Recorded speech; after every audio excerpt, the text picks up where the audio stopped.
কাইফা আনতুম ইদা লাব্বাসাতকুম ফিতনাতুন, হে আমার ছাত্ররা, তখন তোমাদের কি অবস্থা হবে, তখন তোমরা কিভাবে বাঁচবে যখন তোমাদের চতুর্দিক থেকে ফিতনায় বেষ্টন করে নিবে। ডানেও ফিতনা, বামেও ফিতনা, পিছনেও ফিতনা, সামনেও ফিতনা। ইয়াহরিমু ফীহাল কাবীর, যে ফিতনার কারণে তোমাদের সমাজের যুবকেরা বুড়ায় পরিণত হবে। ওয়ারবু ফীহাস সাগীর, যে ফিতনার কারণে তোমাদের ছোট্ট বাচ্চাদের মাথার চুল পাকিয়া যাইবে। ইজা তারাকা মিনহা শাই কিলা তুরিকাতিস সুন্নাহ, তখন কোনো গুনার কর্ম ছেড়ে দিলে মানুষ বলবে সুন্নত ছেড়ে দিয়েছে। এই বিপদ থেকে তোমরা কিভাবে বাঁচবে? ছাত্ররা বলে, হুজুর এই বিপদ কোন দিক থেকে আসবে, কিভাবে আসবে, আমরা এই বিপদের মোকাবেলা কিভাবে করব? ইবনে মাসউদ বলে, আমার ছাত্ররা শুনো, এই বিপদের মোকাবেলা তোমরা করতে পারবা না, এই বিপদ থেকে তোমরা বাঁচতে পারবা না। এই বিপদ আসার পূর্বে কিছু আলামত দেখা দিবে, কিছু লক্ষণ দেখা দিবে। এই আলামতগুলো দেখে তোমরা বুঝবা তোমাদের মধ্যে এমন বিপদ আসতেছে যে বিপদের কারণে তোমাদের সমাজের যুবকেরা বুড়ায় পরিণত হবে, তোমাদের সমাজের শিশুদের মাথার চুল পাকিয়া যাইবে। তখন কোনো গুনার কর্ম ছেড়ে দিলে মানুষ বলবে সুন্নত ছেড়ে দিয়েছে। এবার বলতেছেন আলামতগুলো কি?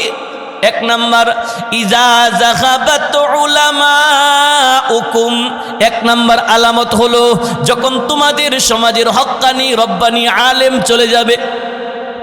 সমাজের মধ্যে হক্কানি রব্বানি কোনো আলেম খুঁজে পাইবা না, 5 ওয়াক্ত নামাজের ইমাম খুঁজে পাইবা না, ঈদের নামাজ পড়ানোর জন্য ইমাম খুঁজে পাইবা না, জানাজার নামাজ পড়ানোর জন্য ইমাম খুঁজে পাইবা না, মাসআলা জিজ্ঞাসা করার জন্য ইমাম খুঁজে পাইবা না, আলেম খুঁজে পাইবা না। যাহাবাত উলামাউকুম, এক নাম্বার আলামত হলো তোমাদের সমাজের আলেম উলামা ইকরাম চলে যাইবে।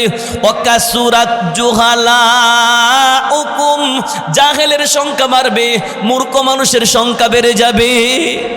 জাহেল মূর্খ মানুষের সংখ্যা বাড়বে, আলেম উলামা ইকরাম কমবে। বর্তমানে আলেম উলামা ইকরাম কম না বেশি? শতকরা একজন আলেম আছে সমাজে, একজন আলেম নাই। 2 নম্বর আলামত, কাসুরাত কুরআউকুম ওয়া কাল্লাত ফুকাহাউকুম। ও আমার ছাত্ররা, যখন দেখবা তোমাদের সমাজে কোরআনে কারিমের তেলাওয়াতকারীর সংখ্যা বাড়বে, কিন্তু কোরআন নিয়ে গবেষণা করনেওয়ালার সংখ্যা কমে যাবে, কোরআন বুঝনেওয়ালার সংখ্যা কমে যাবে, কোরআন তেলাওয়াতকারীর সংখ্যা বেড়ে যাবে।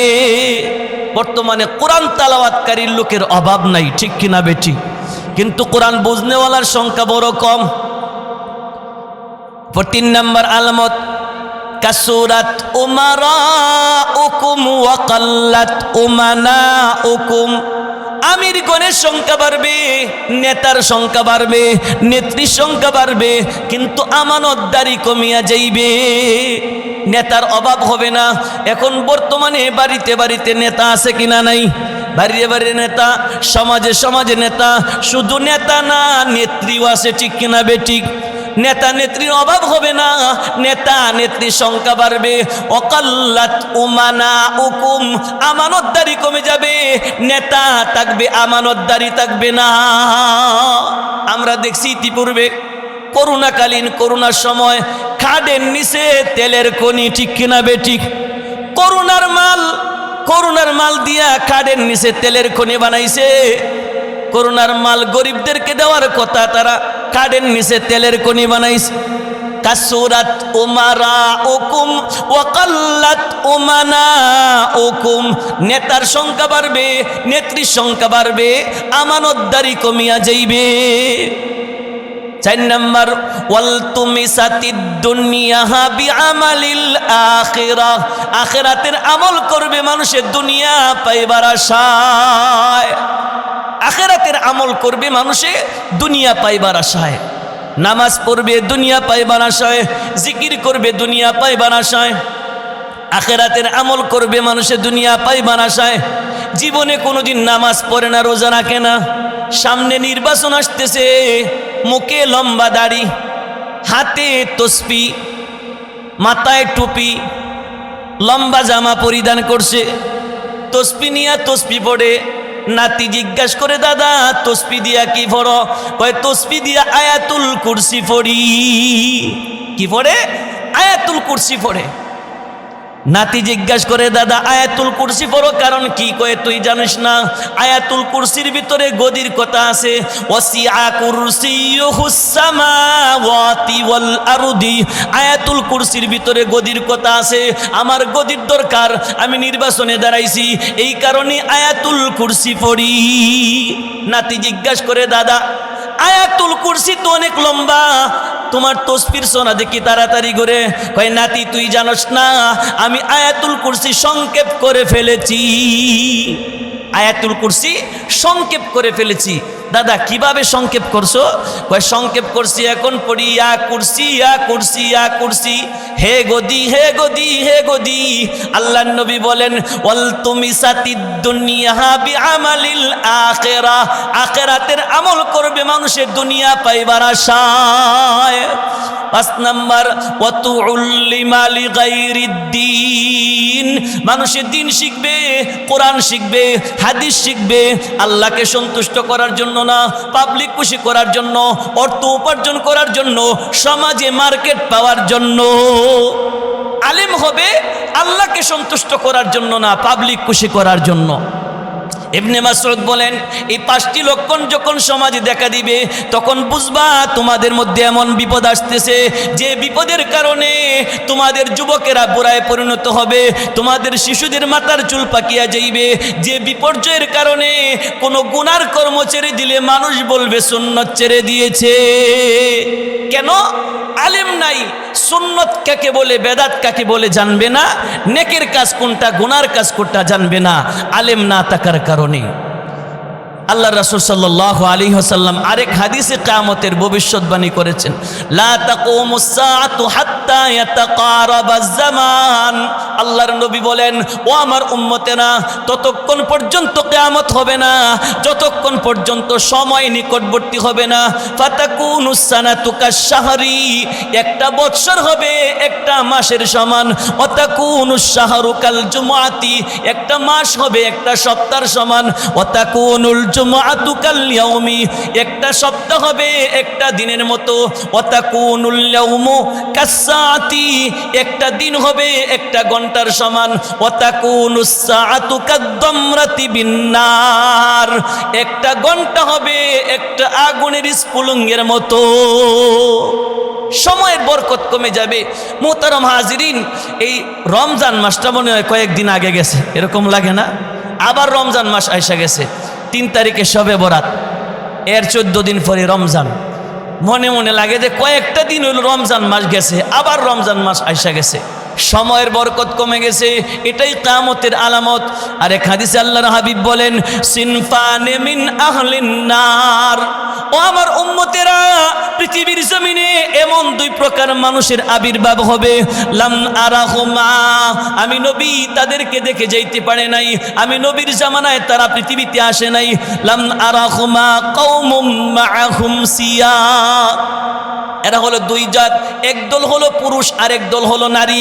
পুরুষের আলামত হলো কাআজনাবিল বাকার, এদের হাতের মধ্যে গাভীর লেজের মতো লাঠি থাকবে।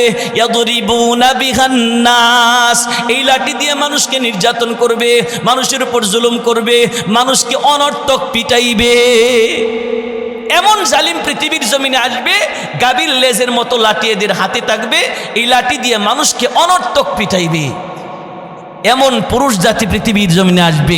2 নাম্বার, ওয়ানিসাউন কাসিয়াতুন আরিয়াতুন মুমিলাতুন মাইলা। আল্লাহর হাবিব বলেন, ও বিশ্ববাসী মানব জাতি, এমন একদল নারী পৃথিবীর জমিনে আসবে কাসিয়াতুন আরিয়া, যার কাপড় পরিধান করবে, কাপড় পরিধান করার পরেও উলঙ্গ হইবে। কাপড় পরিধান করার পরেও উলঙ্গ, কাপড় পরিধান করার পরেও উলঙ্গ কিভাবে হয়?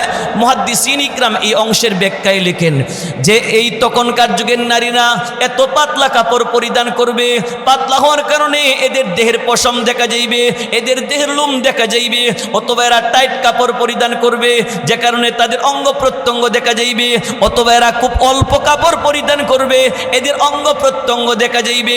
আল্লাহর হাবিব বলেন পাতলা কাপড় পরিধান করা, টাইট কাপড় পরিধান করা, অল্প কাপড় পরিধান করা উলঙ্গ থাকার সমান। রুউসুহুন্না কাসতিমাতিল বুখতিল মাইলা, আল্লাহর নবী বলেন এদের মাথার মধ্যে বুখতি উটের মতো, বুখতি উটের গজ যেমন, ওই সমস্ত নারীদের মাথার মধ্যে এমন চুলের খোপা থাকবে। নিজের চুল না, হাওলাত করা চুল, ঠিক কিনা বেঠিক? বাজার থেকে কিনে আনিয়া বাটিয়া চুল বানায়া বড় করিয়া বাজারে যায় ঘুরতে, ঠিক কিনা বেঠিক? রুউসুহুন্না কাসনিমাতিল বুখতিল মাইলা, আল্লাহর হাবিব বলেন লা ইয়াদখুলনাল জান্নাহ, এই নারীরা কোনোদিন জান্নাতে যাইতে পারবে না। বেপরদায় চলনেওয়ালা নারীরা কোনোদিন জান্নাতে যাইতে পারবে না। ওয়ালা ইয়াজিদনা রিহাহা, এই নারীরা জান্নাতের সুঘ্রাণও পাবে না।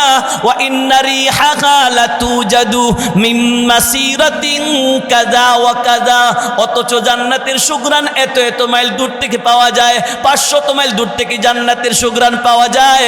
বেপরদায় চলনেওয়ালা নারীরা জান্নাতের 500 মাইল এরিয়ার ভিতরেও প্রবেশ করতে পারবে না। এমন নারী আমাদের সমাজে আছে কিনা নাই? আগে ঢাকা শহর ছিল এই অর্ধলঙ্গ অবস্থায় নারীরা চলতো, এখন বাড়ি ঘরেও এই সমস্ত নারীদের আবির্ভাব হয়েছে, এটাই কিয়ামতের আলামত। আরেক হাদিসে আল্লাহর হাবিব বলেন সমাজে যখন এই 15টি লক্ষণ দেখা দিবে তখন সমাজের মধ্যে 5 প্রকার আযাব আসবে। এর মধ্যে 1 নাম্বার আযাব হইল অগ্নি জ্বর হবে, আগুনের জ্বর হবে। আল্লাহর হাবিব বলেন ইদাত তুখিদাল ফাইউ দিওয়ালা, 1 নাম্বার আলামত হলো যখন সরকারি মাল মানুষের নিজের মাল মনে করিবে। সরকারি মাল, সরকারি কালভার্ট, সরকারি কাঠ নিজের কাঠ মনে করবে। এমন নেতা আমাদের সমাজে আছে কিনা নাই? সরকারি কালভার্ট বিক্রি করে খেয়ে ফেলে, সরকারি রাস্তা বিক্রি করে খেয়ে ফেলে, সরকারি স্কুল বিক্রি করে খেয়ে ফেলে, এমন কি সরকারি বাথরুম পর্যন্ত খেয়ে ফেলে, আছে কিনা নাই? ব্রিজ করবে, ব্রিজের মধ্যে দেওয়ার কথা রড দিছে বাঁশ, ঠিক কিনা বেঠিক? ব্রিজেও কয় আল্লাহ আমিও তাদের থেকে আপনার কাছে ফানা চাই, আমারে দেওয়ার কথা রড, আমারে দিছে বাঁশ, ঠিক কিনা বেঠিক?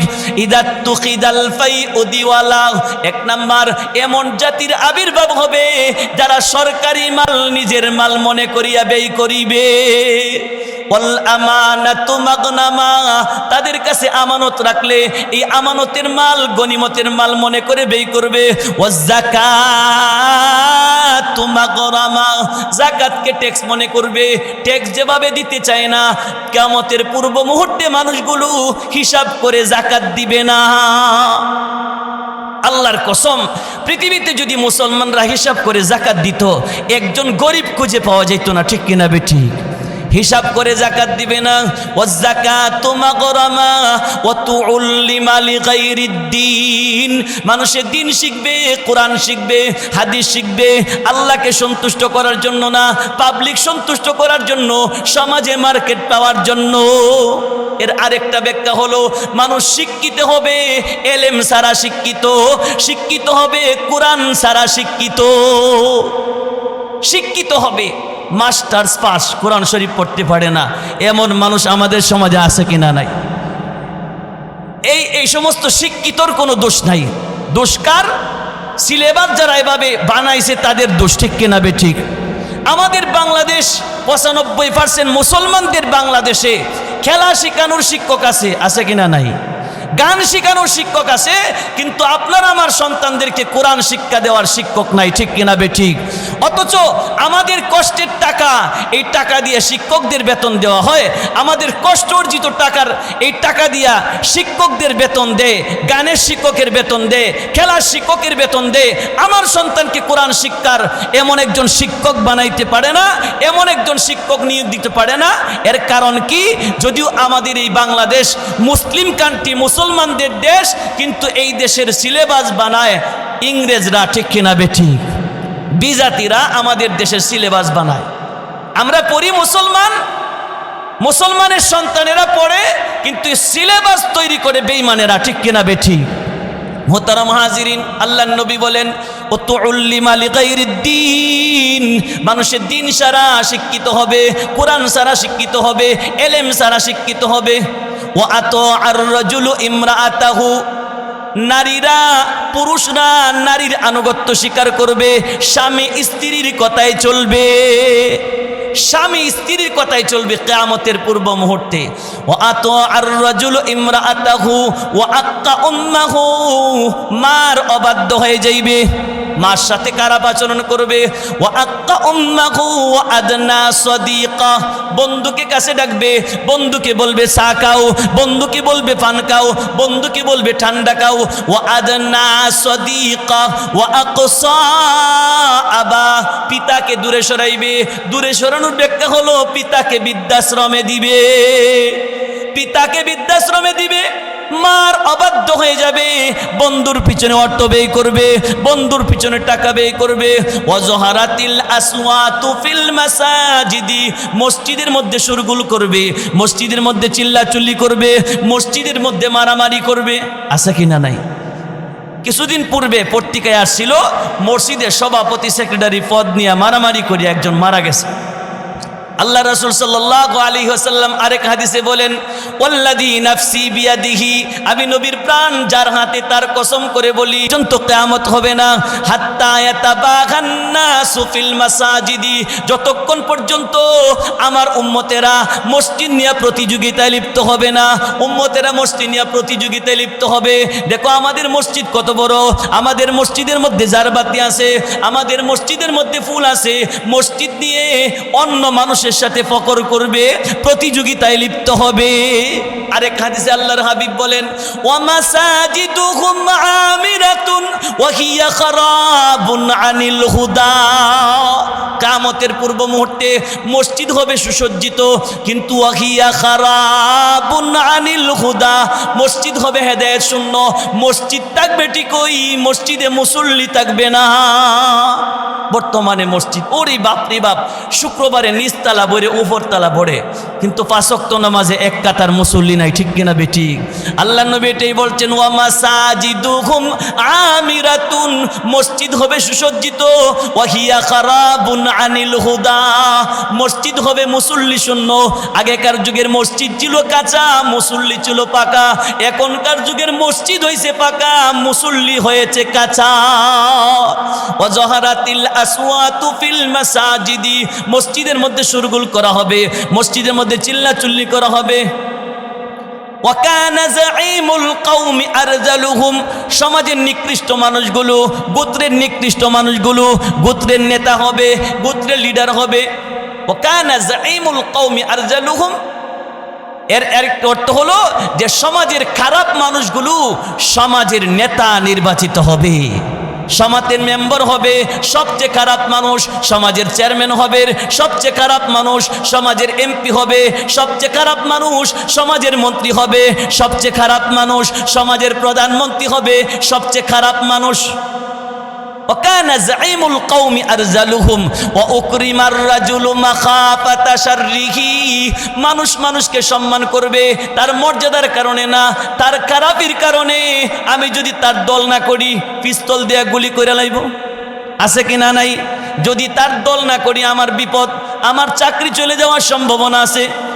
ওয়া উকরিমার রাজুলু মাখাফাতা শাররিহি, মানুষ মানুষকে সম্মান করবে তার মর্যাদার কারণে না, তার খারাপির কারণে। ওয়া উকরিমার রাজুলু মাখাফাতা শাররিহি ওয়া যাহারাতিল কাইনাতু ওয়াল মাআজিফ, নায়ক নায়িকার সংখ্যা বাড়বে, গায়ক গায়িকার সংখ্যা বাড়বে। নায়ক নায়িকা সমাজে এখন কম না বেশি? আগে ছিল শহরে নায়ক নায়িকা, এখন হইল ঘরে ঘরে। ছেলে মেয়ে মোবাইল দিয়া টিকটক করিয়া ভিডিও করে সারে, ঠিক কিনা বেঠিক? এক একটা বড় মোবাইল, এক একজন একটা টিকটক করিয়া এক একজন নায়ক হয়ে গেছে, ঠিক কিনা বেঠিক? অজহারাতিল কাইনাতু ওয়াল মাআজিফ, আল্লাহর নবী বলেন কিয়ামতের পূর্ব মুহূর্তে নায়ক নায়িকার সংখ্যা বাড়বে, গায়ক গায়িকার সংখ্যা বাড়বে। অশুরিবাতিল খুমুর, মদ পান করা হবে। আল্লাহর নবী বলেন কিয়ামতের পূর্ব মুহূর্তে মানুষগুলো মদের নাম পরিবর্তন করিয়া মদ পান করিব। মদের নাম পরিবর্তন করে আমার উম্মতেরা মদ পান করবে। এই 15টি আলামত যখন সমাজে আসবে, আল্লাহর হাবিব বলেন তোমরা 5 প্রকার আযাবের অপেক্ষা করো। 1 নাম্বার, রিহান হামরা, আগুনের জ্বর হবে, অগ্নিজ্বর হবে। ওয়াজালজালাতান, ভূমিকম্প হবে। ওয়াকাসফান, জমি নিচের দিকে ডাববে যাইবে। পাথরের বৃষ্টি হবে, মানুষের চেহারা বিকৃত হইয়া প্রাণীর চেহারা ধারণ করিবে। এখানে রাসূল সাল্লাল্লাহু আলাইহি ওয়াসাল্লাম 15টি অপরাধের কথা বলেছেন। মোহতারম হাজিরিন, এভাবে ছোট অনেকগুলো আলামত সমাজের মধ্যে এসে গেছে। এরপরে কিছু বড় আলামত আসবে। আল্লাহর নবী সাল্লাল্লাহু আলাইহি ওয়াসাল্লাম একদিন আয়েশা থেকে সাহাবায়ে ইকরাম বিভিন্ন বিষয় নিয়ে কথা বলতেছেন। আল্লাহর নবী বলেন, আমার সাহাবীরা তোমরা কি নিয়ে কথা বলতেছিলে? সাহাবায়ে ইকরাম বলে, ইয়া রাসূলুল্লাহ, ইয়া হাবিবাল্লাহ, আমরা কিয়ামত নিয়ে আলোচনা করতেছিলাম। আল্লাহর হাবিব বলেন, আমার সাহাবীরা শোনো, ততক্ষণ পর্যন্ত কিয়ামত হবে না যতক্ষণ পর্যন্ত এই 10টি আলামত দেখা দিবে না। এর মধ্যে 1 নাম্বার হলো পৃথিবীর জমিনে এমন একটা দোয়া বের হবে যে দোয়ায় গোটা পৃথিবীর সমস্ত মানুষকে আচ্ছাদন করে ফেলবে।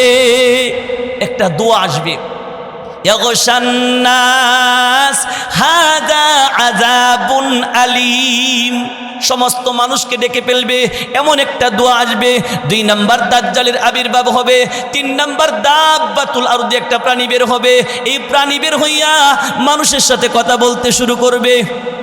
ইয়াজুজ মাজুজের আগমন হবে। ঈসা পয়গম্বর আসবে। একটা ভূমিকম্প হবে পশ্চিম দিকে, আরেকটা ভূমিকম্প হবে পূর্ব দিকে, আরেকটা ভূমিকম্প হবে জাজিরাতুল আরব, আরব দেশের মধ্যে।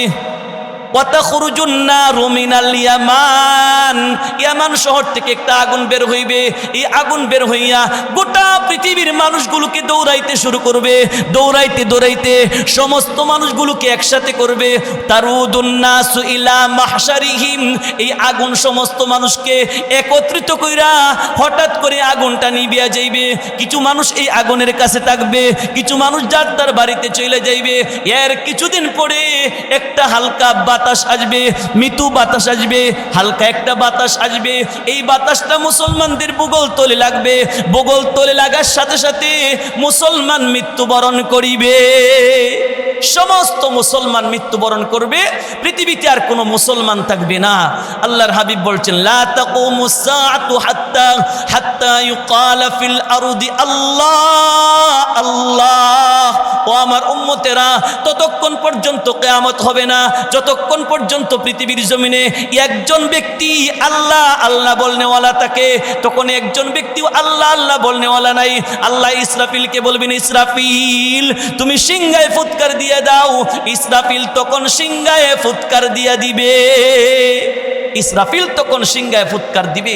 আল্লাহর হাবিব এই যে গত মাস গেছে মেরাজের রাত, আল্লাহর নবী মেরাজের রাত্রে 7 আকাশের উপরে গেলেন, আল্লাহর আরশে গেলেন, ইসরাফিলের অফিসে গেলেন। ইসরাফিলের অফিসে যায় দেখে ইসরাফিল এমন একজন ফেরেশতা, যে ফেরেশতার মাথা হলো 7 আকাশের উপরে, যে ফেরেশতার 2টা পা হলো 7 জমিনের নিচে। ইসরাফিলের মুখের মধ্যে একটা সিংহা আছে। আল্লাহর নবী সিংহার ব্যাখ্যা দেয় নাই। আল্লাহর নবী বলেন, আমার উম্মতেরা শোনো, ইসরাফিলের সিংহার মধ্যে 6টা ছিদ্র আছে। এর একটা ছিদ্র দিয়া যদি গোটা পৃথিবী 7 তবক আসমান ঢুকানো হয়, ইসরাফিলের সিংহার 6 ছিদ্রের 1 ছিদ্রের কিনারা দিয়ে বের হবে, একটা ছিদ্র পরিপূর্ণভাবে ভরবে না। এত বড় সিংহা যে মুখ দিয়ে ধারণ করে, এই মুখের কত শক্তি। এত বড় সিংহা যে 2টা পা দিয়ে ধারণ করে, পায়ের কত শক্তি। এত বড় সিংহা যে 2টা হাতে ধারণ করে, 2টা হাতের কত শক্তি। এই ইসরাফিল যখন সিংহায় ফুৎকার দিবে, তখন তোমাদের কি হবে?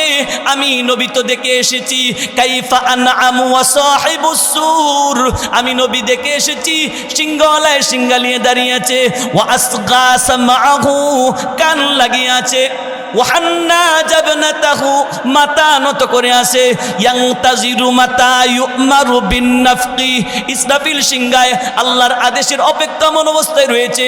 ইসরাফিল যখন সিংহা ফুৎকার দিবে তোমাদের কি অবস্থা হবে? আমি নবী দেখে এসেছি, দেখার পরে আমি নবী কিভাবে আমোদ প্রমোদ করতে পারি? নবীজি এই অবস্থা দেখার পরে আর কোনোদিন নবী খুশি হয় নাই, আমোদ প্রমোদ করে নাই। এই ইসরাফিল সিংহায় ফুৎকার দিবে, ফুৎকার দেওয়ার পরে কি হবে আল্লাহ বলেন, ইযা ওয়াকাআতিল ওয়াকিআ লাইসা লিওয়াকাআতিহা কাযিবা খাফিদাতুর রাফিআ। ইদা বলতে যখন, যখন ইসরাফিল সিংহায় ফুৎকার দিবে, ওয়াকাআতিল ওয়াকিআ, কিয়ামত সংঘটিত হবে, লাইসা লিওয়াকাআতিহা কাযিবা, কিয়ামত হবে এটা কোনো মিথ্যা কথা না, খাফিদাতুর রাফিআ। ইসরাফিলের সিংহায় ফুৎকার দেওয়ার পরে উঁচুকে নিচু করবে, নিচুকে উঁচু করে দিবে, উঁচুকে নিচু করবে, নিচুকে উঁচু করবে। এর দুইটা ব্যাখ্যা, একটা হলো হাকিকি আর একটা হলো মাজাজি।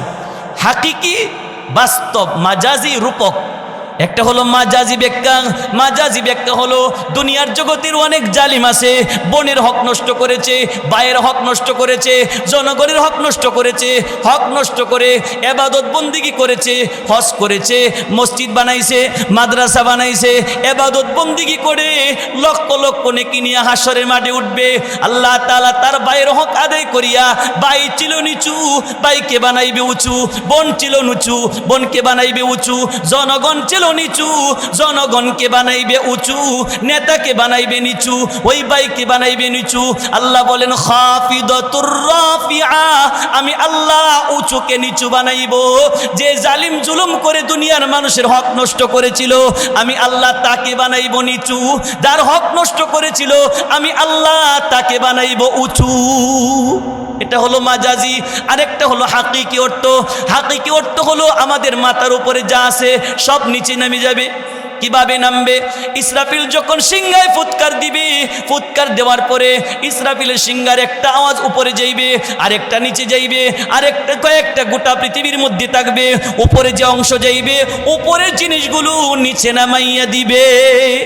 উপরের যে যা কিছু আছে সব নিচে নামাইবে। কিভাবে? আল্লাহ বলেন ইদা শামসু কুব্বিরাত ওয়া ইদান নুজুমু কাদারাত ওয়া ইদাল জিবালু সুয়্যিরাত ওয়া ইদাল ইশারু উত্তিলাত।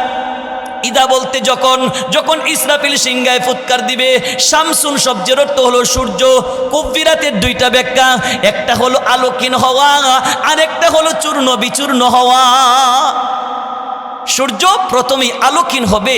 ইসরাফিলের সিংহার আওয়াজটা যখন সূর্যের গায়ে লাগবে, সূর্য প্রথমেই আলোকহীন হবে, প্রথমেই আওয়াজটা মধুর মতো মনে হবে। সময় যত বাড়বে আওয়াজের বিকটতাও তত বাড়বে। এক একটা আওয়াজের সময় হবে 6 মাস পর্যন্ত। প্রথম যখন সূর্যের গায়ে আওয়াজটা লাগবে, লাগার পরে সূর্য আলোকহীন হয়ে যাইবে। যখন বিকটতা ধারণ করবে, তখন এই সূর্যগুলো চূর্ণ বিচূর্ণ হয়ে যাইবে।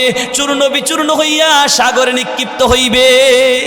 চন্দ্র সূর্য চূর্ণ বিচূর্ণ হইয়া সাগরে নিক্ষিপ্ত হইবে। তারকাগুলো কি হবে? আল্লাহ বলেন ওয়া ইজাল কাওয়াকিবুন তাসারাত। কাওকাবুন মানে তারকা, কাওয়াব কি অর্থ হলো তারকা সমূহ, ইনতাসারাত অর্থ হলো নিক্ষিপ্ত হওয়া। ওই দিন তারকাগুলো নিক্ষিপ্ত হইবে, চন্দ্র সূর্য নিক্ষিপ্ত হইবে। চন্দ্র সূর্য গ্রহ নক্ষত্র সব ভেঙে চুরমার হয়ে সাগরে নিক্ষিপ্ত হইবে। চন্দ্র সূর্য সব চুরমার হইয়া সাগরে নিক্ষিপ্ত হইবে। পৃথিবীর জমিনে যত পানি ছিল সমস্ত পানির মুখ খুলিয়া যাইবে। মাম পানির মুখ খুলিয়া যাইবে, সেফেনামের মুখ খুলিয়া যাইবে, ফ্রিজের ভিতরের পানি মুখ খুলিয়া যাইবে। সমস্ত পানি খালে যাইবে, খালের পানি নদীতে যাইবে, নদীর পানি ওই দিন সাগরে যাইবে। সাগরের মধ্যে উত্তাল সৃষ্টি হবে। আল্লাহ বলেন ওয়া ইদাল বিহারু ফুজ্জিরাত। বিহার শব্দের অর্থ হলো সাগর, ফুজ্জিরাত শব্দের অর্থ হলো উতলানো।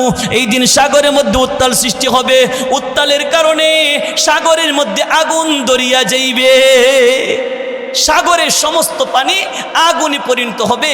আল্লাহ এক আয়াতে বলেন ওয়াল বাহরিল মাসজুর, আমি আল্লাহ অগ্নিসংযোগ সাগরের কসম করিলাম। সাগরের মধ্যে যখন আগুন জ্বলবে তখন মানুষ ডাক দিয়ে বলবে ইয়াকুলুল ইনসানু ইয়াউমাইদিন আইনাল মাফার, হায় হায় কোথায় পলায়ন করব, ডানেও আগুন বামেও আগুন পিছনেও আগুন সামনেও আগুন, পলায়ন করব কোথায়? আল্লাহ বলবেন না না, ইলা রাব্বিকা ইয়াউমাইদিনিল মুস্তাকার, পলায়ন করার কোনো রাস্তা নাই, তোমার প্রভুর নিকটেই হবে তোমার ঠিকানা। আজকে পলায়ন করার কোনো রাস্তা নাই। আরেক আয়াতে আল্লাহ বলেন ইয়া মাশারাল জিন্নি ওয়াল ইনসি ইন ইসতাতাতুম আন তানফুযু মিন আকতারিস সামাওয়াতি ওয়াল আরদ ফানফুযু লা তানফুযুনা ইল্লা বিসুলতান। আল্লাহ বলবেন ও মানব দানব, ও মানুষেরা, ও জিনজাতি, তোমরা যদি চাও আজকে হাসরের মাঠ থেকে পলায়ন করতে, ফাংফুজু, তোমরা পলায়ন করো, লা তাংফুজুনা, তোমরা পলায়ন করতে পারবা না, ইল্লাহ বিসুলতান, আমি আল্লাহর রাজত্বের ভিতরেই তোমাদেরকে তাকিতে হইবে। সমস্ত মানুষ হাসরের মাঠে জমা হবে। এরপরে আসমানগুলোর কি হবে? আল্লাহ বলেন আসমানগুলো প্রথম অবস্থায় চলতে শুরু করবে। আল্লাহ বলেন ইয়াউমা নাতবিস সামাআ কাতাইস সিজিল্লুল কুতুব, সিজিল্লিল কুতুব, আমি আল্লাহ ওই আসমানগুলোকে লেপটাইয়া দিব। আসমানগুলো আমি আল্লাহ স্তরে স্তরে 7টি আসমান বানাইছি। একটা আসমান থেকে আরেকটা আসমানের দূরত্ব হলো 500 বছরের রাস্তা। এই দিন কোনো দূরত্ব থাকবে না, একটা আসমান আরেকটা আসমানের সাথে মিশিয়া যাইবে।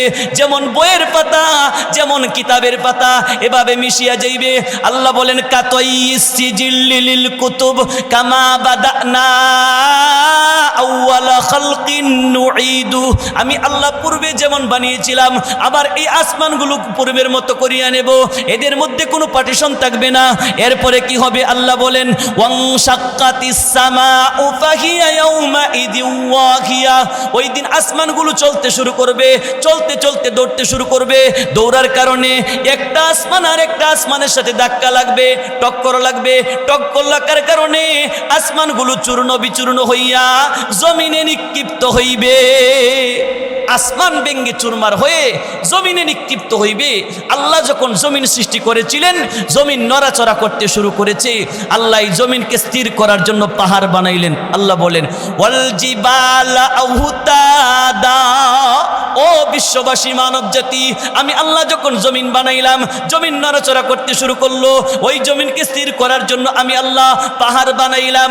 পাহাড় দিয়ে আমি আল্লাহ জমিনের মধ্যে পেরেক মেরে দিয়েছি। জমিনের মধ্যে আল্লাহ পাহাড় দিয়ে পেরেক মেরে দিয়েছেন। জমিন আর নড়াচড়া করতে পারে না। এই দিন পেরেকগুলো উঠতে শুরু করবে। আল্লাহ বলেন ওয়াইদাল জিবালু নুসিফাত, ইসরাফিল যখন সিংহায় ফুৎকার দিবে, নুসিফাতের অর্থ হলো স্থানান্তর হওয়া। ইসরাফিলের সিংহার ফুৎকারের কারণে পাহাড়গুলো তার জায়গা থেকে উঠিয়া যাইবে। ওটার পরে কি হবে? আল্লাহ বলেন ওয়াতারাল জিবালা তাহসাবুহা জামিদাতাও ওয়া হিয়া তামুররু মাররাস সাহাব। ইয়া রাসূলুল্লাহ, ইয়া হাবিবাল্লাহ, আপনি পাহাড়গুলোকে দেখলে মনে করবেন পাহাড় তার জায়গায় স্থির রয়েছে, কিন্তু ইসরাফিল যখন সিংহায় ফুৎকার দিবে পাহাড়গুলো তার জায়গায় স্থির থাকবে না। পাহাড়গুলো চলতে শুরু করবে, চলতে চলতে দৌড়তে শুরু করবে। দৌড়তে দৌড়তে কি পরিমাণে দৌড়বে, কত বেগে দৌড়বে? আল্লাহ বলেন ওয়াহিয়া তামুররুহু মাররাস সাহাব, মেঘমালা যত গতিতে দৌড়ে ওই দিন পাহাড়গুলো মেঘমালার গতিতে দৌড়তে শুরু করবে। মেঘমালা যত গতিতে দৌড়ে এই দিন পাহাড়গুলো মেঘমালার গতিতে দৌড়তে শুরু করবে। এরপরে কি হবে? আল্লাহ বলেন ওয়াইদাল জিবালু নুসিফাত, আল্লাহ ওয়াতারাল জিবালা তাহসাবুহা জামিদাতান, এগুলো আপনি দেখবেন স্থির রয়েছে কিন্তু স্থির থাকবে না, চলতে চলতে দৌড়বে। দৌড়ার পরে কি হবে? আল্লাহ বলেন ওয়াতাকুনুল জিবালু কাল ইহনিল মানফুশ, ওই দিন পাহাড়গুলো এহনে মানফুশ হয়ে যাইবে। এহনে মানফুশ বলতে যেমন পাখির পাকা, পাখি আছে না, মোরগ মুরগি, এগুলোর পাকা যেভাবে দৌড়তে বাতাস আইলে উড়ে, ওই দিন পাখির পাকার মতো পাহাড়গুলো দৌড়তে শুরু করবে। এরপরে কি হবে আল্লাহ বলেন, অবুসাতিল জিবালু বাসসা ফাকানাত হাবাআম মুমবাসসা। এই দিন পাহাড়গুলো হাবাআম মুমবাসসা হয়ে যাইবে। হাবাআম মুমবাসসার অর্থ হলো উৎক্ষিপ্ত ধুলিবালি। এই দিন পাহাড়গুলো উৎক্ষিপ্ত ধুলিবালিতে পরিণত হইবে। এরপরে কি হবে আল্লাহ বলেন, ওয়াসুয়িরাতিল জিবালু ফাকানাত সারাবা। ওই দিন পাহাড়গুলোকে আমি আল্লাহ চালাইবো, চালানোর কারণে পাহাড়গুলো মরিচিকার মতো হইয়া যাইবে, মরিচিকার মতো হয়ে যাইবে। এরপরে কি হবে আল্লাহ বলেন, ইয়াসআলুনাকা আনিল জিবাল ফাকুল ইয়ানসিফুহা রাব্বি নাসফা ফায়াদারুহা কাআন সাফসাফা লা তারা ফিহা ইওয়াজাও ওয়ালা আমতা। ইয়া রাসূলুল্লাহ, ইয়া হাবিবাল্লাহ, মানুষ আপনাকে জিজ্ঞাসা করে ইসরাফিল সিংহে ফুৎকার দেওয়ার পরে পাহাড়গুলো কি হবে, আপনি তাদের উত্তরে বলুন, ফাকুল ইয়ানসিফুহা রাব্বি নাসফা, আমার প্রভু পাহাড়গুলোকে নিশ্চিহ্ন করার মতো নিশ্চিহ্ন করিয়া দিবে। পাহাড়গুলোর কোনো চিহ্নও থাকবে না। লা তারা ফিহা ইওয়াজা ওয়ালা আমতা, জমিনের মধ্যে কোনো উঁচু নিচু থাকবে না। গোটা জমিনটা একটা রুটির মতো হয়ে যাইবে, সমতল ভূমির মতো হইয়া যাইবে। পাহাড় ভেঙ্গে চুরমার হয়ে গেল। এবার মানুষের কি অবস্থা হবে আল্লাহ বলেন, ইয়াউমা তাযহালু কুল্লু মুরদিআতিন আম্মা আরদাআত ওয়া তাদউ কুল্লু যাতি হামলিন হামলাহা ওয়া তারান নাসা সুকারা ওয়া মা হুম বিসুকারা ওয়ালাকিন্না আযাবাল্লাহি শাদীদ। ইয়াউমা তাযহালু কুল্লু মুরদিআ, ও বিশ্ববাসী মানব জাতি, ইসরাফিল যখন সিংহায় ফুৎকার দিবে, ফুৎকারের বিকটতার কারণে তাযহালু কুল্লু মুরদিআ, প্রত্যেক দুধদানকারিণী মহিলারা, সন্তান আছে দুধ পান করায়, এই সমস্ত মহিলারা তাদের সন্তানকে দুধ পান করানোর কথা বলিয়া যাইবে। দুনিয়াতে এমন কোনো বিপদ নাই যে বিপদে মা সন্তানকে দুধ পান করানোর কথা বলিয়া যায়। এই দিন মা সন্তানকে দুধ পান করানোর কথা বলিয়া যাইবে।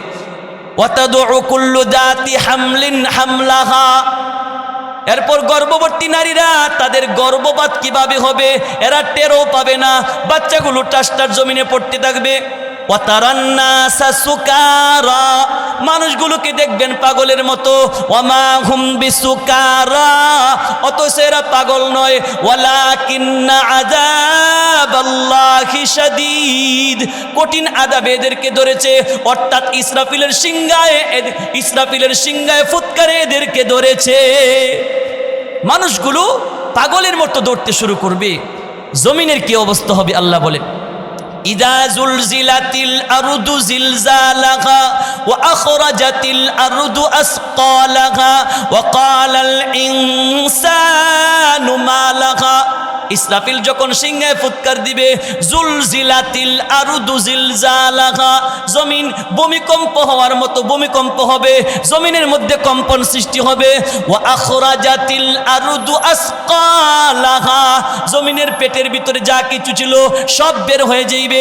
জমিনের পেটের ভিতরে স্বর্ণের কণি আছে, তো সেই দিন স্বর্ণের কণি বের হবে। জমিনের পেটের ভিতর রূপার কণি আছে, এই রূপার কণি বের হয়ে যাইবে। দামি দামি জিনিসগুলো বের হয়ে যাইবে। আরেক আয়াতে আল্লাহ বলেন, ওয়া আলকাত মা ফিহা ওয়া তাকাল্লাত, এই দিন জমিন তার পেটের সম্পদগুলো বমি করিয়া বাহির করিয়া দিবে।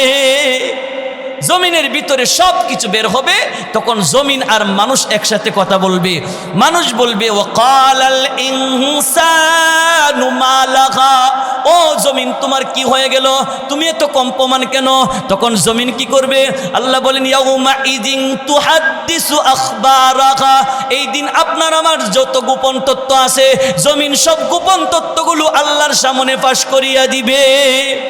জমিন বলবে, বান্দা এই যে গুনাহ করেছিলা, এই গুনার কারণে আজকে আমি ধ্বংস হয়ে গেছি। জমিন ধ্বংস হয়ে যাবে।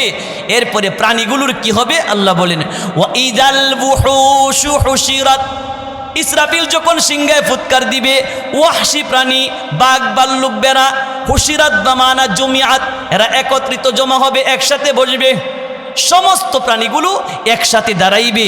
এই প্রাণীগুলোর মাথার উপরে এই দিন পাখিগুলো দাঁড়াইবে, মানুষগুলো সবাই একসাথে জমা হবে, সমস্ত প্রাণী একসাথে জমা হবে, সমস্ত জিন জাতি একসাথে জমা হবে, সমস্ত ফেরেশতা একসাথে জমা হবে। আল্লাহ রাব্বুল আলামিন তখন আজরাইলকে বলবেন, আজরাইল সমস্ত পাখিগুলোর জান কবজ করে নিয়ে আসো। আজরাইল কিছুক্ষণের মধ্যে সমস্ত পাখির জান কবজ করে ফেল। আল্লাহ বলবেন, ও আজরাইল এবার সমস্ত জিনদের জান কবজ করো। কিছুক্ষণের মধ্যেই জিনদের জান কবজ করে ফেলবেন। আল্লাহ বলবেন, আজরাইল এবার মানব জাতির জান কবজ করো। মানব জাতির জান কবজ করবেন। আল্লাহ বলবেন, ফেরেশতার জান কবজ করো। ফেরেশতার জান কবজ করবেন। আল্লাহ বলবেন, ও আজরাইল এবার পৃথিবীর জমিনে কে আছে? আজরাইল বলবেন, ইসরাফিল, মিকাইল, জিব্রাইল। আমি আজরাইল ছাড়া পৃথিবীতে আর কেউ নাই। আল্লাহ বলবেন, ইসরাফিলের জান কবজ করো। ইসরাফিলের জান কবজ করবেন। আল্লাহ বলবেন, জিব্রাইলের জান কবজ করো। জিব্রাইলের জান কবজ করবেন। আল্লাহ বলবেন, মিকাইলের জান কবজ করো। মিকাইলের জান কবজ করবেন। আল্লাহ বলবেন, আজরাইল তোমার নিজের জান তুমি নিজে কবজ করো। আজরাইল বলবে, আল্লাহ পাখির জান কিভাবে কবজ করতে হয় আমার জানা আছে, ফেরেশতার জান কিভাবে কবজ করতে হয় জানা আছে, মানব জাতির জান কিভাবে কবজ করতে হয় আমার জানা আছে, কিন্তু আমার জান কিভাবে কবজ করব এই প্রশিক্ষণ আমার নাই। আল্লাহ বলেন, তখন আজরাইলকে বলবেন, তুমি মৃত্যুবরণ করো। আজরাইল একটা বিকট আওয়াজ দিবেন। আওয়াজ দেওয়ার সাথে সাথে আজরাইল মৃত্যুবরণ করবে। পৃথিবীর জমিনে মাত্র কয়েকটা জিনিস থাকবে, এর মধ্যে আরশ, কুরসি, লৌহ কলম, জান্নাত, জাহান্নাম, সমস্ত মানব জাতির রুহু, ইসরাফিলের সিংহা, বাকি সব ধ্বংস হবে। আল্লাহ বলেন, কুল্লু মান আলাইহা ফান ওয়া ইয়াবকা ওয়াজহু রাব্বিকা যুল জালালি ওয়াল ইকরাম। গোটা পৃথিবী ধ্বংস হবে, আসমান ধ্বংস হবে, জমিন ধ্বংস হবে, মানুষ ধ্বংস হবে, জিন ধ্বংস হবে, জমিন ধ্বংস হবে, পৃথিবীর জমিনে কিছুই নাই। ওয়া ইয়াবকা ওয়াজহু রাব্বিকা যুল জালালি ওয়াল ইকরাম। একমাত্র রব্বে কারীম আল্লাহ রাব্বুল আলামিন বাকি থাকবে, সকল সৃষ্টকুল ধ্বংস হইয়া যাইবে। তখন আল্লাহ খোলা মাটি বলবেন, লিমানিল মুলকুল ইয়াউম, আজকের রাজত্ব কার? আল্লাহ নিজেই বলবেন, লিল্লাহিল ওয়াহিদিল কাহ্হার। আজকের রাজত্ব ওই আল্লাহর, যিনি কঠিন রাগে রাগান্বিত। আজকে ওই আল্লাহর রাজত্ব, যিনি কঠিন রাগে রাগান্বিত। আল্লাহ তাআলা এই কথাটাই কোরআন শরীফের সূরা ফাতিহার ভিতরে বলছেন, মালিকি ইয়াউমিদ্দিন, আমি আল্লাহ বিচার দিনের মালিক। আচ্ছা বলেন, আল্লাহ কি দুনিয়ার দিনের মালিক না? দুনিয়ার দিনের মালিক আল্লাহ। তো আল্লাহ দুনিয়ার কথা বলেন নাই কেন? যে দুনিয়ার মালিকানায় শিরিক আছে, শিরকত আছে। এর মধ্যে এক নাম্বার, আল্লাহ দুনিয়ার জমিন সৃষ্টি করেছেন, আল্লাহ মালিক। দেশের গভর্নর হিসেবে দেশের গভর্নর জমিনের মালিক। এজন্যই গভর্নরকে ট্যাক্স দিতে হয়। আপনি আমি এগুলো দখল করি, বুক করি, আপনি আমি মালিক। দুনিয়ার জগতের মালিকানার 3 প্রকার শিরিক আছে, কিন্তু কিয়ামতের দিনের মালিকানার বিন্দু পরিমাণ শিরিক নাই। এই কারণে আল্লাহ বলছেন, মালিকি ইয়াউমিদ্দিন, আমি আল্লাহ বিচার দিনের মালিক। এর আরেকটা ব্যাখ্যা হলো, দুনিয়ার যত বড় বড় মালিক আছে, বাদশাহ আছে, এই বাদশাদের একটা লিমিট আছে, নির্দিষ্ট একটা মেয়াদ আছে, এতদিন পরে তার সরকারি শেষ। কিন্তু আমি আল্লাহ এমন মালিক, আমি আল্লাহর সরকারি কোনোদিন শেষ হবে না। আমি আল্লাহর মালিকানা, আমি আল্লাহর বাদশাহী কিয়ামতের দিন পর্যন্ত থাকবে। আল্লাহ বলবেন, মালিক ইয়াউমিদ্দিন, আল্লাহ এই বিচার দিনের মালিক। আল্লাহ কেমন রূপ ধারণ করবেন? লিল্লাহিল ওয়াহিদিল কাহ্হার। আল্লাহ তখন কঠিন রাগে রাগান্বিত হবেন। এরপরে আল্লাহ তাআলা হাসরের মাঠে সমস্ত মানুষগুলোকে আবার উঠাইবেন। লম্বা আলোচনা, আমরা বিস্তারিত আলোচনা করব না। সমস্ত মানুষ হাসরের মাঠে উঠবে। আল্লাহ জমিন বানাইবেন রূপা দিয়া, মানুষ সৃষ্টি করবেন, ফেরেশতা সৃষ্টি করবেন, জিন জাতি সৃষ্টি করবেন, মানব জাতির অর্ধ হাত বা অর্ধ মাইল উপরে সূর্য ফিট করবেন। সূর্যের হিটের কারণে মানুষের মাথার মগজ গলে গলে নিচের দিকে পড়তে থাকবে। সমস্ত হাসরবাসী বলতে থাকবে, দুনিয়াতে আমরা যদি বিপদে পড়তাম, আমরা বাবার কাছে যাইতাম, আমাদের বাবা আদম, চলো সবাই আদম পয়গাম্বরের কাছে যাই। সমস্ত হাসরবাসী আদম পয়গাম্বরের কাছে যায় বলবে, আন্তা আবুল বাশার, আপনি সমস্ত মানব জাতির পিতা। আল্লাহ তারা, আপনি কি আমাদের এই কঠিন অবস্থা দেখেন নাই? আমাদের জন্য আপনি সুপারিশ করেন। আদম পয়গাম্বর বলবে, দেখো আমার একটু সমস্যা আছে। কি সমস্যা? আল্লাহ তাআলা আমাকে জান্নাতের ভিতরে দিয়ে বলছিল, লা তাকরাবা হাদিহিশ শাজারা, ও আদম গোটা পৃথিবী গোটা জান্নাত তোমার জন্য খোলা, জান্নাত থেকে ফল খাইতে পারো, জান্নাত থেকে পানি পান করতে পারো, নিষেধ নাই, তবে ওই যে একটা নির্দিষ্ট গাছ, এই গাছটার নিকটবর্তীও হইতে পারবা না। শয়তান ধোঁকা দিয়া এই গাছের ফল ভক্ষণ করাইছিল।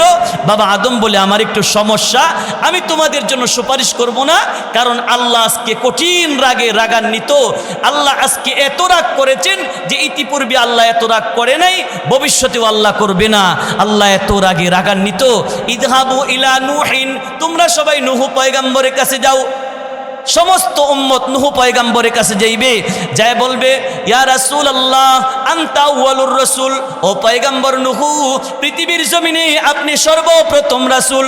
ওয়াকাদ সাম্মাকাল্লাহু আবদান শাকুরা, আল্লাহ তাআলা আপনাকে শুকরগুজারকারী বান্দা ঘোষণা দিয়েছে।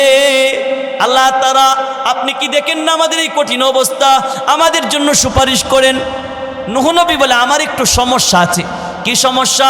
প্রত্যেকটা নবীকে আল্লাহ একটা দোয়া দিয়েছিলেন, মুস্তাজাবুদ দাওয়া, এই দোয়া করবে সাথে সাথে কবুল হবে। আমি আমার এই দোয়াটা আমার উম্মতদের বিরুদ্ধে করেছিলাম, অর্থাৎ আল্লাহ তাআলা ওহীর মাধ্যমে জানাইলেন, নূহ তোমার উম্মতের মধ্যে আর কোনো ব্যক্তি ঈমান আনবে না, সেরা সবাই কাফের হবে। নূহ নবী বলে, এরা যেহেতু কাফের হবে, আল্লাহ এদেরকে বাঁচায় রাখতে লাভ নাই, আসমান থেকে আযাব দিয়ে এদেরকে ধ্বংস করে দিন। আমার উম্মতের বিরুদ্ধে দোয়া করেছিলাম, আমি সুপারিশ করব না। ইযহাবু ইলা ইব্রাহিম, সবাই ইব্রাহিম পয়গম্বরের কাছে যাও। ইব্রাহিম পয়গম্বরের কাছে যাবে। ইব্রাহিম পয়গম্বর 3 জায়গায় তাওরিয়া করেছিলেন। তাওরিয়া, এটা ওলামা ইকরাম বুঝবেন, তাওরিয়া মানে এটা দেখতে দেখা যায় মিথ্যা, মূলত মিথ্যা না, এমন 3 জায়গায় তাওরিয়া করেছিলেন। এর মধ্যে একটা হলো, তার উম্মতেরা বলছিল, ইব্রাহিম চলো আমরা সবাই মূর্তি পূজায় যাই। তখন তিনি বলছিলেন, ইন্নী সাকিম, আমি অসুস্থ, আমি মূর্তি পূজায় যাব না, তোমরা যাও। তিনি কিন্তু শারীরিক অসুস্থতা ছিল না, তার মানসিক অসুস্থতা ছিল। আমার সমস্ত উম্মত বেঈমান, মানসিক অসুস্থতা। তিনি যদি বাহ্যিক দিকে ইশারা দিয়েছেন আমি অসুস্থ, তিনি মানসিকের দিকে ইশারা দিয়েছেন, এটা একটা মিথ্যার রূপ। আরেকটা হলো, ইব্রাহিম আলাইহিস সালাম সমস্ত মূর্তি ভাঙ্গার পরে বড় মূর্তির উপর কোরাল রেখে তিনি বলছিলেন, কাবীরু, কিন্তু বড়টায় ভাঙছে। যদি আমার কথা বিশ্বাস না করো, বড় মূর্তিকে জিজ্ঞাসা করে দেখো, সে যদি কথা বলতে পারে। জাতিরা জিজ্ঞেস করেছে, ইব্রাহিম বড় মূর্তি ছোটুরিরে কেন ভাঙলো, কারণ কি? ভাঙ্গার কারণ হলো, বড় মূর্তি বোঝাইতে চায় আমি এত বড় খোদা, আমার সামনে এই ছোট খোদার কোনো বেল আছে, আমার সামনে রাখিয়া এরা ছোট খোদার ইবাদত কিভাবে করে, এই কারণে ছোটুরিরে ভাঙ্গে লাইছে।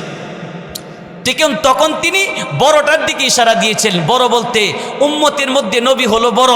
তিনি বাহ্যিক যদিও এই ইশারা দিয়েছেন মূর্তির দিকে, আধ্যাত্মিকভাবে ইশারা দিয়েছেন নিজের দিকে।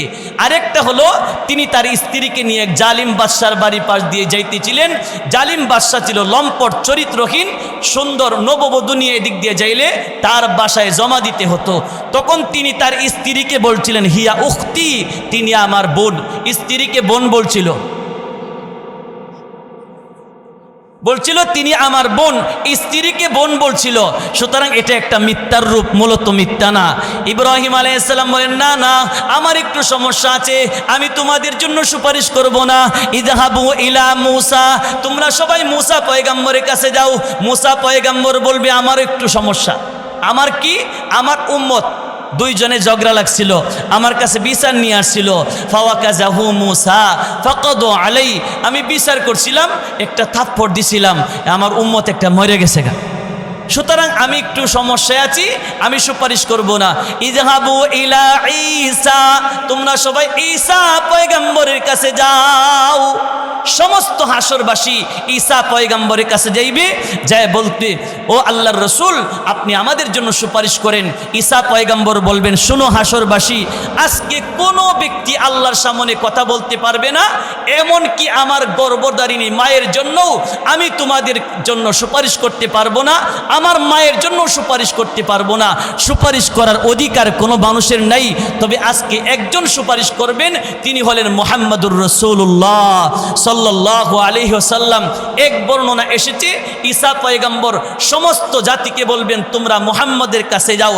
আরেক বর্ণনা এসেছে তিনি নিজে বলবেন চলো আমার সাথে চলো, আমি তোমাদেরকে মুহাম্মাদের কাছে নিয়ে যাই। প্রশ্ন হলো আদম নবী বলছেন নূহ নবীর কাছে যাও, নূহ নবী বলছেন মুসার কাছে যাও, মুসা নবী বলছেন ঈসার কাছে যাও, কিন্তু ঈসা নবী বলছেন যাও এটা না, তিনি বলছেন আমার সাথে চলো। কারণ কি? কারণ হলো ঈসা পয়গম্বর আমাদের নবীর জান্নাতি বিবি দুনিয়াবী সন্তান।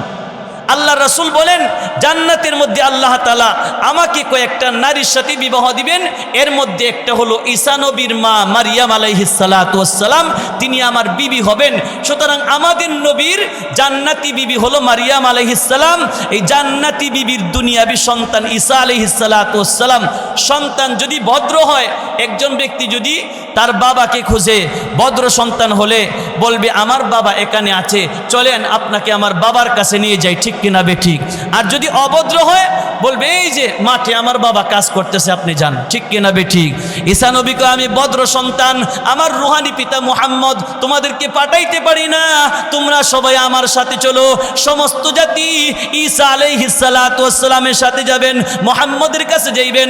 মুহাম্মদ সাল্লাল্লাহু আলাইহি ওয়াসাল্লাম বলবেন শুনো আল্লাহ আমার সুপারিশ কবুল করবেন। আল্লাহ কোরআনে বলেছেন ইয়াউমা ইয়াকুমুর রূহু ওয়াল মালাইকাতু সাফফা লা ইয়াতাকাল্লামুনা ইল্লা মান আদিনা লাহুর রহমান ওয়া ক্বালা সাওয়াবা। সমস্ত মানুষ হাসরের মাঠে দাঁড়াইবে, সমস্ত ফেরেশতারা দাঁড়াইবে, কেউ কোনো কথা বলতে পারবে না। ইল্লা মান আদিনা লাহুর রহমান, আল্লাহ যাকে অনুমতি দিবেন। কাকে অনুমতি দিবেন? আল্লাহ অনুমতি দেন আমার নবী মুহাম্মদুর রাসূলুল্লাহ সাল্লাল্লাহু আলাইহি ওয়াসাল্লামকে। আমাদের নবী বলবেন সুপারিশ করার পারমিশন আছে আমার, তবে কখন করব সময়টা নির্ধারিত আমি জানি না, তোমরা এখানে দাঁড়াও, আমি আল্লাহর কুদরতি পায়ে সেজদা দিয়ে একটু জিজ্ঞাসা করি। আল্লাহর নবী আল্লাহর আরশের নিচে যাইবেন, আরশের নিচে যাইয়া আল্লাহর পায়ে সেজদা দিবেন, আল্লাহর কুদরতি পায়ে সেজদা দিয়া আল্লাহর প্রশংসা করবেন। কত প্রশংসা করবেন? বাবা আদম থেকে শুরু করে কিয়ামত পর্যন্ত পৃথিবীতে যত মানুষ যতভাবে প্রশংসা করেছিল, আপনারা আমার নবী এক সেজদায় এত প্রশংসা করবেন। সুবহানাল্লাহ। প্রশংসা করার পরে আল্লাহ তাআলা বলবেন ইরফা রাসাকা, ও মুহাম্মদ মাথা উঠাও, তুমি সুপারিশ করতে চাইলে সুপারিশ করো, আমি আল্লাহ তোমার সুপারিশ কবুল করিব। আল্লাহ তাআলা আপনার আমার নবীর সুপারিশ কবুল করবেন। নবী তখন সমস্ত উম্মতের জন্য, কাফের, বেঈমান, ইহুদি, নাসারা, খ্রিস্টান, সবার জন্য সুপারিশ করবেন। এই সুপারিশের নাম হলো সুপারিশে কুবরা। মানে আল্লাহ এই যে মানুষ বিপদের মধ্যে আছে, আপনি বিচার কাজটা শুরু করে দিন। বিচার কাজ শুরু হওয়ার সুপারিশ আল্লাহ রাসূল সবার জন্যই করবেন। তখন আল্লাহ তাআলা বিচার করতে শুরু করবেন। আল্লাহ তাআলা কুরআনুল কারীমের আয়াতে এটাই বলেন আল কারিআতু মাল কারিআতু ওয়ামা আদরাকা মাল কারিআ ইয়াউমা ইয়াকুনুন নাসু কাল ফারাশিল মাবসুস ওয়া তাকুনুল জিবালু কাল ইহনিল মানফুশ। এই আয়াত পর্যন্ত এগুলো হলো প্রথম ফুৎকারে আলোচনা। প্রথম ফুৎকার দেওয়ার পরে এই অবস্থা হবে ওয়াতাকুনুল জিবালু কাল ইহনিল মানফুশ। এরপরে ফাআম্মা মান সাকুলাত মাওয়াজিনু, অতঃপর বান্দার আমল নামা ওজন করা হবে। মান সাকুলাত মাওয়াজিনু ফাহুয়া ফি ঈশাতির রাদিয়া। আমল নামা ওজন করার পরে যার নেকির পাল্লা ভারী হবে সে হবে ফি ঈশাতির রাদিয়া, সে হবে সুখ স্বাচ্ছন্দ্যের জীবন পাবে।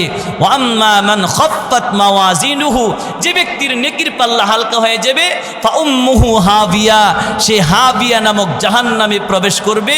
ওয়ামা আদরাকা মা হিয়া, নবী আপনি জানেন হাবিয়া কি জিনিস? আল্লাহ বলেন ওয়ামা আদরাকা মা হিয়া নারুন হামিয়া। হাবিয়া হলো নারুন হামিয়া, প্রজ্বলিত আগুনের একটা, জাহান্নামের একটা কুণ্ড, জাহান্নামের একটা গর্ত, এটার নাম হলো হাবিয়া। এই হাবিয়া নামক দুজকে যাদের নেকির পাল্লা ভারী হবে, নেকির পাল্লা হালকা হবে, এরা প্রবেশ করবে। মোহতারম হাজিরিন, আল্লাহ তাআলা কুরআনুল কারীমে এই কিয়ামতের বিভীষিকাময় আলোচনা করে পৃথিবীর মানুষকে সতর্ক করেছেন। যেভাবে আমাদের ব্যক্তিগত আলামতগুলো আসার পরে আমাদেরকে সতর্ক করেন, ও আল্লাহর বান্দা, তোমার মুখের দাড়ি পেকে গেছে, তোমার তো মৃত্যু এসে গেছে। তোমার মুখের দাঁত পড়ে গেছে, তোমার মৃত্যু এসে গেছে। তোমার শরীরটা দুর্বল হয়ে গেছে, তোমার মৃত্যু এসে গেছে। এভাবে কিয়ামতের আলামতগুলো এসে গেছে। বড় কিয়ামতও এসে যাবে, কিছুদিনের মধ্যেই বড় কিয়ামত আসবে।